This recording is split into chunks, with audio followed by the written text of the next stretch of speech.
والصلاة والسلام على شفيع المذنبين وخاتم النبيين سيدنا ومولانا محمد وعلى آله وأصحابه أجمعين. أما بعد، فأعوذ بالله من الشيطان الرجيم. بسم الله الرحمن الرحيم. هؤلاء قوم اتخذوا من دونه آلهة لولا يأتون عليهم بسلطان بين فمن أظلم ممن افترى على الله كذبا. صدق اللہ مولانا العظیم. حاضرین محفل اور خواتین، السلام علیکم ورحمۃ اللہ وبرکاتہ. اللہ رب العزت جل وعلا کی ہم پر بے پناہ مہربانی ہے کہ اس نے ہمیں آقائے نامدار احمد مختار مدنی تاجدار دونوں جہاں کے سردار حضرت محمد مصطفیٰ رسول خدا صلی اللہ تعالی علیہ وآلہ وسلم کی بابرکت امت میں پیدا فرمایا.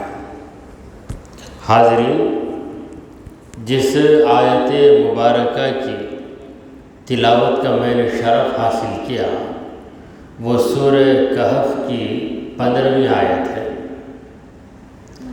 آپ نے گزشتہ محفل میں سنا کہ چند نوجوان دقیانوس کے ڈر سے کہ انہیں کہیں فتنے میں مبتلا کر کے راہ حق سے نہ ہٹا دے، عقیدہ توحید اور عقیدہ ربوبیت سے نہ پھیر دے، اس ڈر سے وہ لوگ چل پڑے ایک غار کی طرف. انہوں نے بادشاہ کے سامنے علی الاعلان اپنے مومن ہونے کا ثبوت دے دیا کہ ہم یہ خدا کے ماننے والے ہیں. پھر انہیں دل میں تشویش ہوئی کہ ظالم بادشاہ ہمارے پیچھے پڑ جائے گا، تو ایک ایسی جگہ پناہ لے لو جہاں یہ بادشاہ نہ پہنچ پائے. لہذا ان لوگوں نے آپس میں کہا ہؤلاء قومنا. ہؤلاء ھذا کی جمع، ھذا کا معنی ہے یہ، ہؤلاء یہ سب لوگ، یہ قومنا ہماری قوم، یہ ہماری قوم، اتخذوا من دونہ آلہہ، اللہ کے سوا انہوں نے کئی معبودوں کو اپنا لیا. یہ کہ معبود کو نہیں مانتے، کئی معبودوں کو مانتے، جو کہ سراسر غلط ہے. معبود ایک ہے، عبادت کے لائق صرف ایک ہستی ہے، وہ اللہ تبارک و تعالی. لولا یأتون علیہم بسلطان بین، جب یہ لوگ دعویٰ کرتے ہیں کہ کئی خدا ہے تو پھر اپنے دعویٰ پر یہ لوگ کوئی ثبوت کیوں نہیں لے آتے؟ سلطان بین، کھلا ہوا ثبوت، کیسے ثبوت لائے؟ عقیدہ توحید اتنا صحیح عقیدہ ہے کہ اس کے خلاف دلیل نہیں پیش کی جا سکتی. دو خداؤں کو ثابت کرنے والے سے ہم پوچھیں گے کہ جب دو خدا ہیں تو کائنات کس خدا کی بات مانتی ہے؟ سورج کس خدا کی بات مانتا ہے؟ چاند کس خدا کی بات مانتا ہے؟ سمندر کس خدا کی بات مانتا ہے؟ اگر کہیں کہ ایک نمبر کے خدا کو مانتا ہے تو 2 نمبر کا خدا کیا ہوا؟ وہ خاموش بڑھ گیا۔ خاموش بڑھ گیا تو پتہ چلا کہ اس کے پاس طاقت نہیں ہے، وہ خدا نہیں۔ تو عقیدہ توحید مضبوط عقیدہ ہے جو عقلاً بھی ثابت ہے، اور عقیدہ تثلیث، عقیدہ تثنیہ، 2 خداؤں کا عقیدہ، 3 خداؤں کا عقیدہ، یہ باطل عقیدہ ہے۔ اس سے بڑا ظالم کون؟ فمن اظلم ممن افترى علی اللہ کذبا، جو اللہ پر جھوٹی بات باندھے، اس سے بڑا ظالم کوئی ہو سکتا ہے؟ اللہ تو کہہ رہا ہے کہ میں ایک ہی معبود ہوں، اور تم کہہ رہے ہو کہ اللہ نے کسی اور کو معبود کا درجہ دے کر اپنا شریک بنا لیا۔ یہ کیسی غلط بات تم کر رہے ہو؟ اللہ ہی پر الزام لگانے والا کتنا بڑا ظالم! اللہ کے بارے میں کہنا کہ اللہ کی اولاد ہے، یہ کتنا بڑا ظلم ہے۔ وَإِذِ اعْتَزَلْتُمُوهُمْ، اے ہمارے ساتھیوں، یعنی اصحاب کہف، غار میں جانے والے، یہ ایک دوسرے سے کہتے ہیں کہ جب تم لوگوں نے چھوڑ دیا ان مشرکوں، پوری بستی شرک میں مبتلا، بادشاہ مجبور کر رہا، لوگوں کو مجبور کر رہا ہے کہ شرک کرو، شرک کرو، ورنہ تمہاری جان لے لی جائے گی۔ تو ایسے ماحول میں تم نکل گئے، سب سے تم جدا ہو گئے، تو اب تمہیں کیا کرنا ہے؟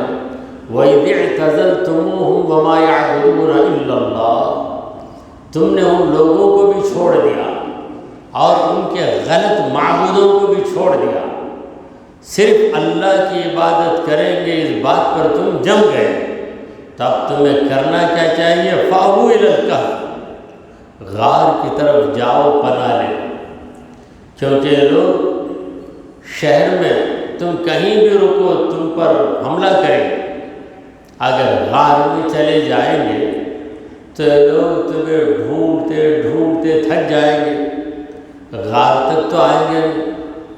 اب رہی بات غار میں غذا کے ملنے کی، اگر غذا نہ بھی ملے، ہم بھوکے رہیں گے، پیاسے رہیں گے، اپنے رب کو یاد کرتے کرتے اپنی جان دے دیں گے۔ ارے رب کو ناراض کر کے کیا پیٹ بھریں گے، کیا حلق بھگائیں گے؟ ہم چلیں گے، غار میں رہیں گے، ان لوگوں کے فتنے سے تو بچ جائیں گے۔ یہ لوگ ہمیں اس طرح پریشان کریں گے کہ ہم ثابت قدم رہیں گے، ضرور رہیں گے انشاءاللہ۔ کہیں ایسا نہ ہو کہ ہمارے اندر کچھ کمزوری آ جائے، لہٰذا رہنے جہاں آگ لگتی ہے، پتہ چل گیا آگ لگتی ہے تو وہاں سے دور ہو جائے۔ اب یہاں پر آگ لگی ہے، گمراہی کی آگ لگی، کس بات کی آگ لگی ہے؟ گمراہی کی آگ لگی ہے۔ یہاں سے بچ کر نکلو، غار میں جاؤ، وہاں پہ رہ جاؤ۔ فَأْوُوا إِلَى الْكَهْفِ، چلو غار کی طرف۔ يَنشُرْ لَكُمْ رَبُّكُمْ مِنْ رَحْمَتِهِ، تمہارا رب تمہارے لیے اپنی رحمت کو نچھاور کرے، اس کی رحمت کہاں کہاں نہیں پہنچے گی۔ چٹان کے اندر چٹان، اس چٹان کے اندر پتھر، پتھر کے اندر پتھر، اس پتھر کے اندر ایک کیڑا، اس کیڑے کے منہ میں چھوٹا سا پتا، اس کی غذا بن جاتا ہے، وہاں اس کی رحمت پہنچ جاتی ہے۔ تم غار میں جاؤ تو رب کی رحمت سے مایوس ہونے کی ضرورت کیا ہے؟ يَنشُرُ لَكُمْ رَبُّكُمْ مِنْ رَحْمَتِهِ، تمہارا رب اپنی رحمت کو تم پر پھیلا دے گا۔ وَيُحَيِّ لَكُمْ، فراہم کرے گا تمہارے لیے، پرووائڈ کرے گا، فراہم کرے گا تمہارے لیے، من امرکم مرفقا، تمہارے لیے سہولتوں کو فراہم کرے گا۔ کیا اس رب نے اسماعیل علیہ السلام کے لیے چٹیل میدان سے پانی کا فوارہ جاری نہیں کیا؟ ایسا جاری کر دیا کہ ہر فوارہ بند ہو گیا، مگر حضرت اسماعیل کے پیر کی رگڑ سے، ایڑیوں کی رگڑ سے جو چشمہ جاری ہوا آج تک ابل رہا ہے اور پوری دنیا سیراب ہو رہی ہے۔ جہاں اسباب ختم ہو جاتے ہیں، پروردگار عالم اسی جگہ سے تمہیں نواز دیتا ہے۔ امید ہی نہیں ہوگی پروردگار تمہیں ضرور بضرور نوازے گا۔ کہتے ہیں کہ ایک شخص نے ٹھان لی کہ میں کھاؤں گا نہیں جب تک میرا خدا مجھے نہیں کھلائے۔ لوگوں نے کہا کہ ارے پاگل، یہ عالم اسباب ہے، یہ عالم اسباب ہے، تجھے اپنے ہاتھ سے کھانا پڑا۔ نہیں کھاؤں گا، جا کے درخت کے اوپر بڑھ گیا، اونچے درخت پہ چڑھ کے بڑھ گیا، کھاؤں گا نہیں۔ وہاں پہ چند چور آتے، چوری کی انہوں نے، ایک کھانا بھی انہیں مل گیا۔ کھانے کے جب انہوں نے برتن کو کھولا، کھانا بھی نکال لیا، کسی نے کہا کہ پتہ نہیں اس میں زہر مل کر ہے، پتہ نہیں کہ اس میں زہر مل گیا ہے۔ تب زہر مل گیا ہے، کیا کریں؟ اچانک ان کی نظر اس پہ پڑ گئی، بولے اس کو پوڑو، اس کو کھلاؤ، اگر یہ زندہ رہا تب ہم کھائیں گے، مر گیا تو ہم چھوڑ گئے۔ اب پکڑے اس کو، پکڑ کے اتارے کہ بولے کھا، بولا نہیں کھاؤں گا۔ ارے کھا رہے، نہیں کھاتا، لے ہاتھ باندھ دو، اس کے باندھ دیے، منہ کے پاس تیوارا لے کے گئے، منہ کھول کے اندر ڈالے۔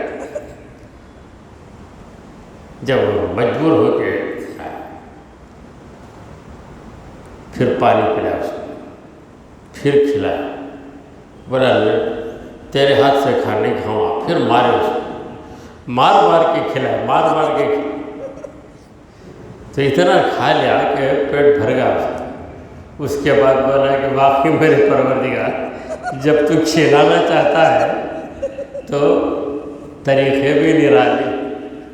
تو یہ لوگ وہاں پہنچ گئے غار میں، جہاں کوئی انتظام نہیں، نہ کوئی دکان ہے، نہ پانی کا چشمہ ہے۔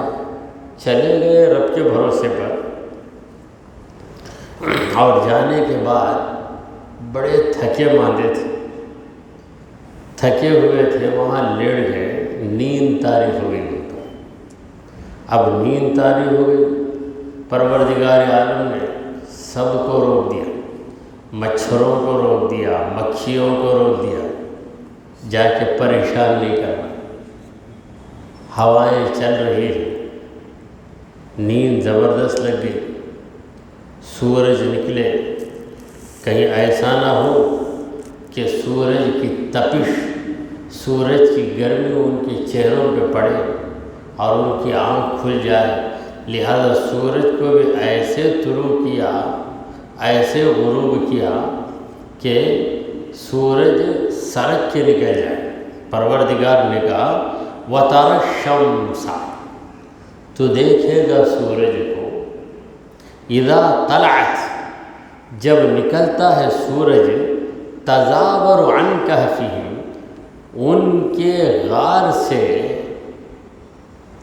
ڈھلک کر نکلتا ہے، ذات الیمین، سیدھی جانب۔ تو وہ جو غار واقع تھی، غار کا دہانہ یعنی اس کا منہ جو ہوتا ہے، تو منہ کے اوپر سے دھوپ اندر جاتی ہے۔ غار کا جو منہ ہے، منہ جو ہے کھلا رہتا ہے، اسی منہ سے اندر گھستے ہیں لوگ، بارش بھی ادھر گرتی ہے، دھوپ بھی اندر اسی دہانے کے ذریعے یعنی منہ کے ذریعے پہنچتی ہے۔ تو اللہ تبارک و تعالیٰ نے ایسا انتظام فرما دیا کہ سورج دائیں جانب سے نکل کر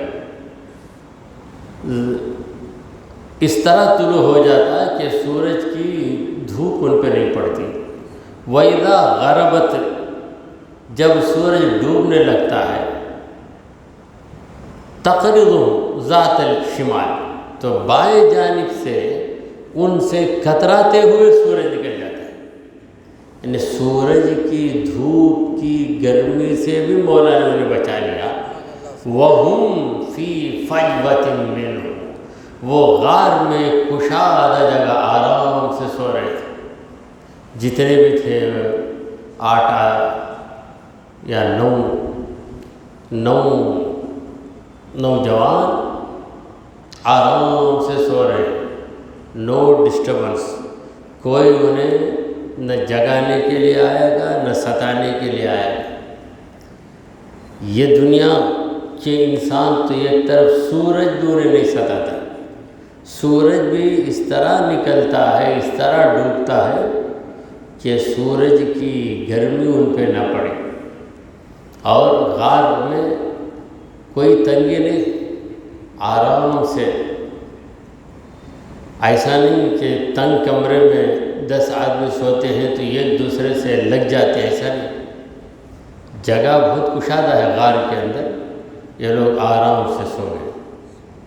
ذالک من آیات اللہ، دیکھو اللہ کی نشانیوں میں سے. یہ جو کہف کا معنی ہے غار، یہ غار والوں کا جو واقعہ ہے یہ خدا کی قدرت کی ایک نشانی ہے. من یہد اللہ فہو المہتد، جسے اللہ ہدایت دے دے اسی کو ہدایت ملتی ہے، وہی ہدایت یافتہ ہے. ومن یضلل، اور جس کو رب گمراہ کر دے، فلن تجد لہ ولیا مرشدا، تو اے مصطفیٰ آپ ہرگز اس کے حق میں نہ کسی ولی کو پائیں گے نہ کسی مرشد کو پائیں گے. یعنی کوئی راستہ بتانے والا اسے ملے گا ہی. اب راستہ بتانے والا کون ہوتا ہے؟ ولی ہی ہوتا ہے. اسی لیے کہا ولین مرشدن. جو گمراہ ہو جاتا وہ کسی ولی کے پاس نہیں جائے. ولی کے پاس جانے کی توفیق بھی خدا کا کرم ہے، یہ ہر ایک کو نصیب ہونے والی چیز نہیں ہے. میں ہی ولی ہوں سمجھ کر بیٹھ جانا، یہ تو ہر ابلیس کا کام ہے. مجھے کون پڑھانا، میں خود جانتا ہوں. مجھے کون سکھانا، مجھے خود پتہ ہے. میں دوسرے کا دامن کیوں بھروں، میں دوسرے سے راستہ کیوں سیکھوں.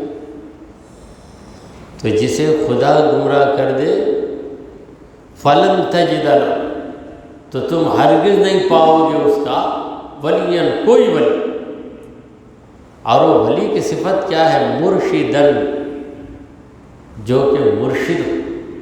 عام طور پر لوگ کہتے ہیں پیر و مرشد، میں پہلے بھی سنا چکا ہوں. یہ مرشد نہیں ہے، مرشد ہے، شین کو زیر دینا. مرشد کا مطلب ہے راستہ بتانے والا، جسے ہم کہتے ہیں رہبر، یا انگریزی میں کہتے ہیں گائیڈ. راستہ بتانے والا مرشد ہوتا ہے. اور مرشد کون ہوتا ہے پتہ ہے؟ صحیح عربی میں جس کو راستہ بتایا گیا وہ مرشد ہوتا ہے. اب بار بار ہم اپنے پیر صاحب کو میرے مرشد کہیں گے تو ہمارے دماغ میں تو ہے کہ وہ ہمارے رہبر ہیں، مگر ہمارا لفظ کہتا ہے کہ نہیں، ہماری رہبری میں وہ چل رہے ہیں. تو عربی زبان کا علم نہ ہونے کی وجہ سے یہ غلطی ہو جاتی ہے. یہ کوئی بھاری غلطی نہیں ہے. اردو والے اردو کے اعتبار سے مرشد کو مرشد کہہ لیتے ہیں، اردو کے اعتبار سے. اب یہ جو محفل ہے تفسیر قرآن کی محفل، اس کے اندر لسانی معلومات، لنگوسٹک نالج بھی آ جانا چاہیے. اسی لیے میں وضاحت کر رہا ہوں. قرآن میں لفظ مرشد آیا ہے. کہاں بھائی مرشد بولتے کہاں ہے؟ آؤ سورہ کہف میں ہے. سورہ کہف میں بتاتے ہم، آیت نمبر 17 اٹھاؤ، دیکھیں مرشد ہے نا بھائی. مرشد نہیں بولے نا لوگ، میں بھی ایسا اتنا سمجھ کر تھا. اب سمجھدار بن جا، کیا بولنا، اب تو بن جا سمجھدار۔ لفظ مرشد آیا، ہاں لوگ مرشد کہتے ہیں، علم کی کمی سے کہتے ہیں۔ کئی باتیں ایسی ہیں، خادر کہتے ہیں لوگ، حالانکہ خادر کا لفظ ہے، خادر کا لفظ ہے۔ خادر کا معنی کیا ہے؟ قدرت والا، عبد القادر، لیکن لوگ عبد القادر کہہ لیتے کیونکہ ہم لوگ زیر ہونا پسند نہیں کرتے، زبر ہی رہنا چاہتے، جہاں زیر لگانا وہاں بھی زبر لگا رہتے۔ خادر کو خادر کہہ دیں گے، مرشد کو کیا بولیں گے؟ مرشد، پیر و مرشد۔ تو پیر کے نام سے سمجھ جانا کہ یہ پیر و مرشد کہہ رہے ہیں۔ تو اللہ تعالیٰ نے مرشد کا لفظ یہاں پہ ذکر کیا ہے، اور اسی لفظ کو فالو کرتے ہوئے ہمارے بزرگوں نے رہبر کو کیا نام دیا ہے؟ مرشد کا نام دیا ہے۔ وَتَحْسَبُهُمْ أَيْقَاظًا، پروردگار کہتا ہے تو سمجھے گا کہ وہ لوگ جاگ رہے ہیں۔ اگر کوئی اس غار کی طرف پہنچ جائے، اصحاب کہف جس غار میں ہے، اس غار کا نام کیا ہے؟ بتایا جاتا ہے کہ اس کا نام رخیم ہے۔ قرآن میں آیا ہے حَسِبْتَ أَنَّ أَصْحَابَ الْكَهْفِ وَالرَّقِيمِ كَانُوا مِنْ آيَاتِنَا عَجَبًا۔ تو اس لفظ رخیم کے بارے میں بعضوں نے بتایا کہ اس بستی کا نام رخیم ہے، بعضوں نے کہا اس غار کا نام رخیم ہے۔ تو اس غار کے اندر یہ لوگ اس انداز میں پڑے ہوئے ہیں کہ جانے والا دیکھے گا تو سمجھے گا کہ یہ سب جاگ رہے ہیں۔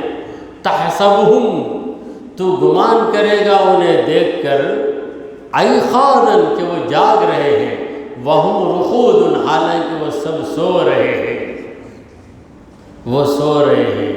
یہ کرشمہ ہم دیدار کے وقت کسی مرحوم کے دیدار پر محسوس کرتے ہیں کہ یہ مرا نہیں، مسکرا رہا۔ کیا بھائی زندہ آدمی کی طرح ہے نا، مسکرا رہے ہیں۔ یہ اہل کہف کی ایک تجلی ہے۔ اللہ کے نیک بندے جب اس دنیا سے جاتے ہیں تو ان کے چہروں پہ رونق ہو جاتی ہے، اور دور سے دیکھنے والا ایسا محسوس کرتا ہے کہ یہ سو رہے، اور قریب جا کے دیکھنے والا محسوس کر رہا ہے نہیں، جاگ رہے ہیں۔ جیسے کہ ایک شاعر نے کہا، نشان مرد مومن بات گویم، چوں مرگ آیت تبسم بر لب اوست۔ مومن مرد کی نشانی میں تجھے بتا رہا ہوں، نشان مرد مومن کی نشانی میں تجھے بتا رہا ہوں، چوں مرگ آئے، جب موت آتی ہے، تبسم بر لب اوست، اس کے ہونٹ پہ مسکراہٹ ہوتی ہے، مسکراتے ہوئے دنیا سے جاتا ہے۔ کیوں؟ مصیبتوں کے عالم سے نکل کر راحتوں کے عالم میں چلا گیا، اس ناپاک دنیا سے نکل کر پاکیزہ جنت میں پہنچ گیا، لوگوں کی کائنات سے نکل کر رب اعلیٰ کی بارگاہ میں پہنچ گئے۔ تو پروردگار نے کہا کہ اگر تم دیکھو گے جھانک کر اہل کہف کو، غار میں جو لوگ لیٹے ہوئے ہیں، تم سمجھو گے کہ وہ جاگ رہے ہیں، وہم رقود، حالانکہ وہ سو رہے ہیں، وَنُقَلِّبُهُمْ، ہم ہی انہیں الٹ کر چھوڑتے۔ آدمی ایک ہی طرف سو جائے تو کیا ہوتا اسے زخم ہو جاتا، یعنی کروٹ نہ بدلے، داہنی طرف ہی سو گیا یا چت لیٹ گیا، جیسا کہ اکثر بیماروں کو ہوتا ہے کہ وہ چت لیٹ جاتے ہیں، پلٹ نہیں سکتے تو پیٹھ میں پھوڑا آ جاتا، اسے کہتے ہیں بستر کا پھوڑا۔ پھوڑے بھی کئی قسم کے ہیں، دستر کا پھوڑا بھی ہے، بستر کا پھوڑا بھی ہے۔ تو انسان کو ضرورت ہے اس بات کی کہ وہ کبھی داہنی جانب سے بائیں جانب مڑ جائے، بائیں جانب سے داہنی جانب مڑ جائے۔ یہ کب مڑے گا؟ جب اسے شعور ہوگا، بیداری ہوئی، وہ سو گیا تو سونے والا سوتے سوتے کبھی ادھر پلٹتا کبھی ادھر پلٹتا، تو کون پلٹا رہا ہے؟ تیرا مہربان مولا ہے جو تجھے پلٹا رہا ہے۔ جیسا کہ کوئی بڑے تلنے والا بڑے کو کبھی ادھر ڈالتا کبھی ادھر ڈالتا، کیوں؟ ایک ہی طرف چھوڑ دیا تو وہ طرف جل جائے گا، اوپر کچا رہے گا۔ بڑا بجی جو تلتے ہیں اٹھا کے ڈال کے یوں چھوڑ دیا تو کیا ہوگا؟ ایک طرف پک کر جل جائے، دوسرا طرف کیا رہے گا؟ کچا کچا رہے گا۔ کبھی ادھر کبھی اسی طرح ایک ہی طرف سو جاؤ تو یہ طرف درد آ جائے گا اور اس طرف آرام نہیں ملے گا، تو دونوں طرف آرام مل جائے۔ مولا تعالیٰ نیند میں تم کو کبھی ادھر کرتے ہیں کبھی ادھر کرتے ہیں، تم کو خود پتہ نہیں چلتا۔ بعض لوگ بولتے کیا لڑے گا بھائی، یہاں پڑھے تو وہاں سے وہاں چلے گئے، وہاں سے یہاں آ گئے، کیسا آ گئے؟ کون لڑکا ہے تم کو؟ رب کریم نے تم کو لڑکایا تاکہ لڑک لڑک کر تم آرام حاصل کر لو۔ پروردگار کہتا ہے کہ اہل کہف کو ہم الٹ پلٹ کرتے رہتے ہیں، نقلبہم ذات الیمین و ذات الشمال، ذات الیمین رائٹ سائڈ، ذات الشمال لیفٹ سائڈ، سیدھی جانب اور بائیں جانب ہم انہیں الٹ الٹ کر سلاتے ہیں۔ سوتے سوتے سیدھی جانب سو جائیں گے، پھر الٹی جانب سو جائیں گے، کبھی ایسا کبھی ایسا کبھی ایسا کبھی ایسا۔ پروردگار کہتا ہے ہم ہی اس طرح کرتے ہیں ان کے ساتھ۔ وَكَلْبُهُمْ بَاسِطٌ ذِرَاعَيْهِ، اور ان کا جو کتا ہے، اہل کہف کے ساتھ ایک کتا لگ گیا۔ جب یہ نوجوان جا رہے تھے تو ایک کتا بھاگ کر آیا خطفیر ان کے پیچھے، تو انہوں نے کتے کو روکا، ارے کتے نے مانتا ہی، جھڑکی دیتے دیتے تھک کر چلے گئے، ارے آیا تو آنے دو، سیدھے وہ آ گیا۔ یہ لوگ غار میں گئے، غار کے باہر بڑھ گیا۔ پروردگار کہتے ہیں وَكَلْبُهُمْ، ان کا کتا، کتے کی نسبت کہاں دے دی؟ اہل کہف کی طرف دے دی، حالانکہ ان کا کتا نہیں تھا، وہ کتا پالتے نہیں تھے، کتا خود ہی چلے گیا۔ وہ کتے کا مقدر کہ اس کے دل میں اللہ والوں کی محبت آ گئی۔ جب کتے کے دل میں اللہ والے کی محبت آ جاتی ہے تو اس کی قسمت چمک جاتی ہے۔ کہتے ہیں کہ یہ کتا جنت میں جائے گا، انسانی روپ اسے دیا جائے گا، یہ جنت میں چلے جائیں گے، اہل کہف کا کتا۔ اسی طرح عیسیٰ علیہ السلام کا گدھا، وَكَلْبُهُمْ بَاسِطٌ ذِرَاعَيْهِ، اپنے دونوں ہاتھوں کو پھیلائے ہوئے ہیں، بالوسید، دہلیز پر۔ وسید کا معنی کیا ہے؟ دہلیز، دہلیج، یہاں پر دہلیج کہتے ہیں، دہلیز، دہلیز پر کتا ہے۔ کوئی ادھر سے جائے بھی تو سوچے گا کہ بھائی کتا اندر کون رہے گا، باہر کتا لیٹا ہوا ہے، کتے کو دیکھ کر سارے کتے بھاگ جائیں گے، وہ آئیں گے بھی نہیں خرید۔ لَوِ اطَّلَعْتَ عَلَيْهِمْ، اگر تو انہیں جھانک کر دیکھے گا، لَوَلَّيْتَ مِنْهُمْ، تو پلٹ جائے گا، فِرَارًا، بھاگتے ہوئے۔ دیکھا تو اگر تو دیکھے گا اہل کہف کو تو دیکھتے ہی تو بھاگے گا پیٹھ دکھا کر۔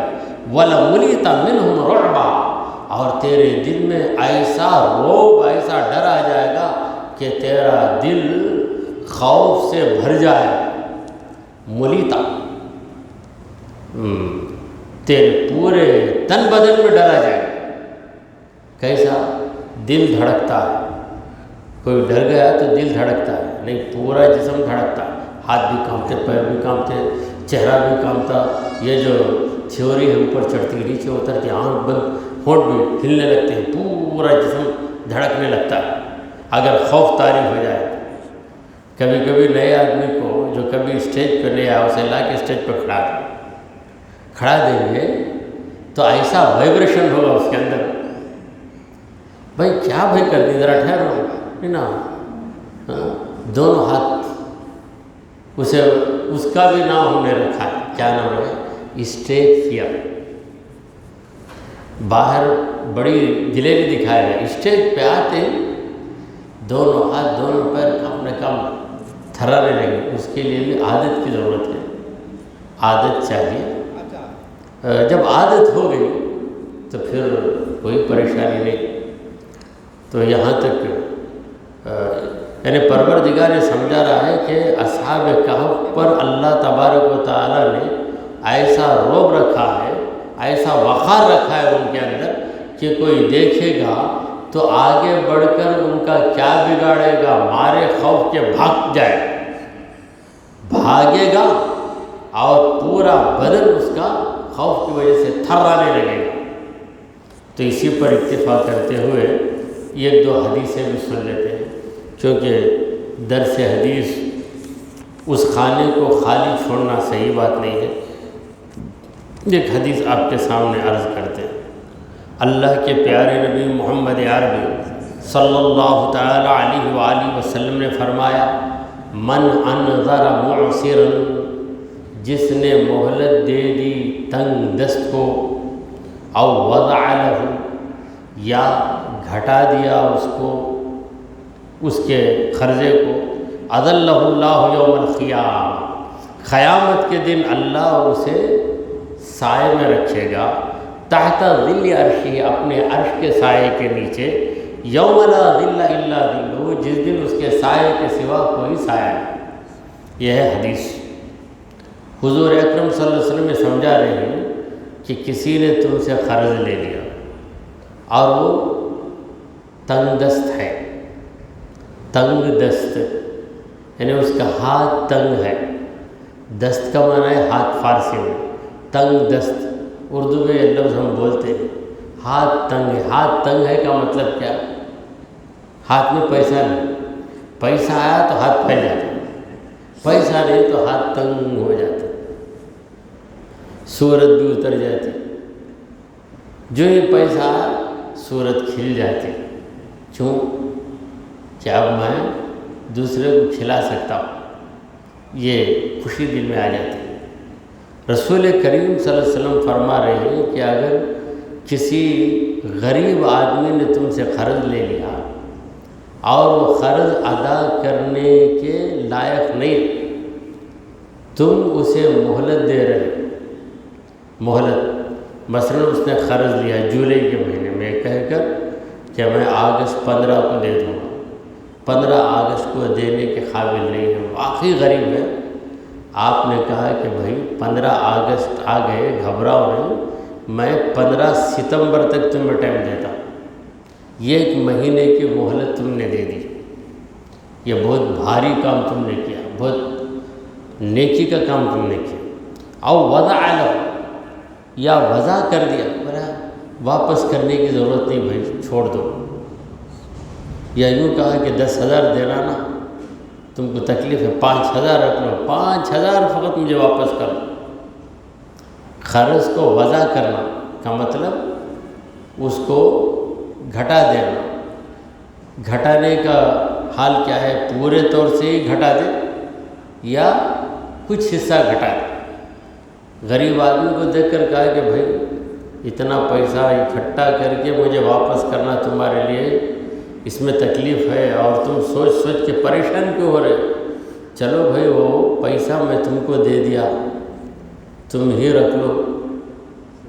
اس طرح معاف کر دیا یا مہلت دیا کہ اب نہیں، 6 مہینے کے بعد دے دو، 1 سال کے بعد دے دو. تو پروردگار عالم ایسی مہربانی کرنے والوں کو یہ انعام دیتا ہے کہ محشر کے دن پروردگار اس پر سائے کو پھیلا دیتا ہے. اذلہ اللہ یوم القیامہ، اللہ قیامت کے دن اسے ایک سائے کے اندر پہنچائے. اور وہ سایہ کون سا سایہ؟ دنیا کی معمولی چیزوں کا سایہ نہیں، اللہ کے عرش کا سایہ. تحت ظل عرشہ، اپنے عرش کے سائے کے نیچے. اور وہ کیسا دن ہوگا؟ دنیا میں کوئی محل میں رہنے والا تھا تھا ہوگا مگر میدان محشر میں محل تو محل اس کے سر پر کوئی سائبان بھی نہیں رہے. یوم لا ظل الا ظلہ، اس دن اللہ کے سائے کے سوا کوئی سایہ نہیں. اللہ جس پر مہربانی فرمائے اسی کو سایہ ملے. چلیے یہ ایک حدیث سنا کر اپنی بات کو ختم کر دیتا ہوں. حضور پرنور سید عالم صلی اللہ علیہ وسلم نے فرمایا وَمِنْ حَقِّ الزَّوْجِ عَلَى الزَّوْجَةِ، بیوی پر شوہر کا جو حق ہے، کئی حقوق ہیں، یہ ایک حق حضور بیان کر رہے ہیں. وَمِنْ حَقِّ الزَّوْجِ عَلَى الزَّوْجَةِ، بیوی پر شوہر کا حق اللہ تصوم تطوعا، کہ بیوی نفل روزہ نہ رکھے الا باذنہ، مگر شوہر کی اجازت لے کر. نفل روزہ، فرض روزے میں شوہر کی اجازت لینے کی ضرورت نہیں. کیوں؟ اس لیے کہ جو عبادت فرض ہے اسے ادا کرنا ضروری ہے. اگر شوہر کہتا ہے رمضان کے مہینے میں بیوی سے کہ روزہ نہ رکھ، تو بیوی شوہر کی بات نہیں مانے گی، ضرور روزہ رکھے گی. فرض نماز سے منع کرتا ہے تو نہیں مانے گی، ضرور ادا کرے. ہاں نفل روزہ، شوال کے 6 روزے، ہر مہینے کے 3 روزے، ہر جمعرات کا روزہ، یا محرم میں عاشورے کا روزہ، ذوالحجہ میں یوم عرفہ کا روزہ.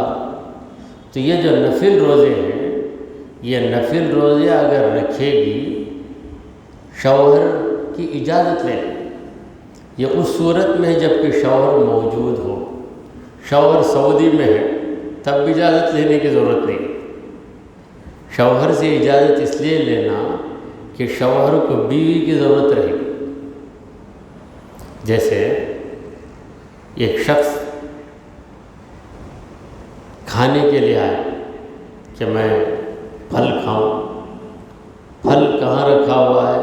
الماری میں رکھا ہوا ہے. پھل کھانے کے لیے آیا تو الماری کو لاک کر دیا، تو کیا کرے؟ اسے غصہ آئے گا. اب یہ شوہر ہے، اپنی نفسانی قائد جائز طریقے سے ادا کرنے کے لیے بیوی کے پاس آیا. بیوی نے کہا کہ مجھے لاک پڑ گیا، میں روزہ رکھ لی، تو غصہ آئے گا. فرض روزہ کیا 300 پوچھے گا. اور یہ نفل روزہ رکھنا نفل ہے، شوہر کا حق ادا کرنا فرض ہے. اگر تو نفل روزہ رکھی، شوہر کی ضرورت پوری نہیں ہوئی، اس وجہ سے شوہر کا قدم غلط راستے میں چلے گیا، تو اے عورت تو ہی اس کی ذمہ دار ہے. آج عورتیں اپنے شوہروں کا خیال نہیں رکھتی.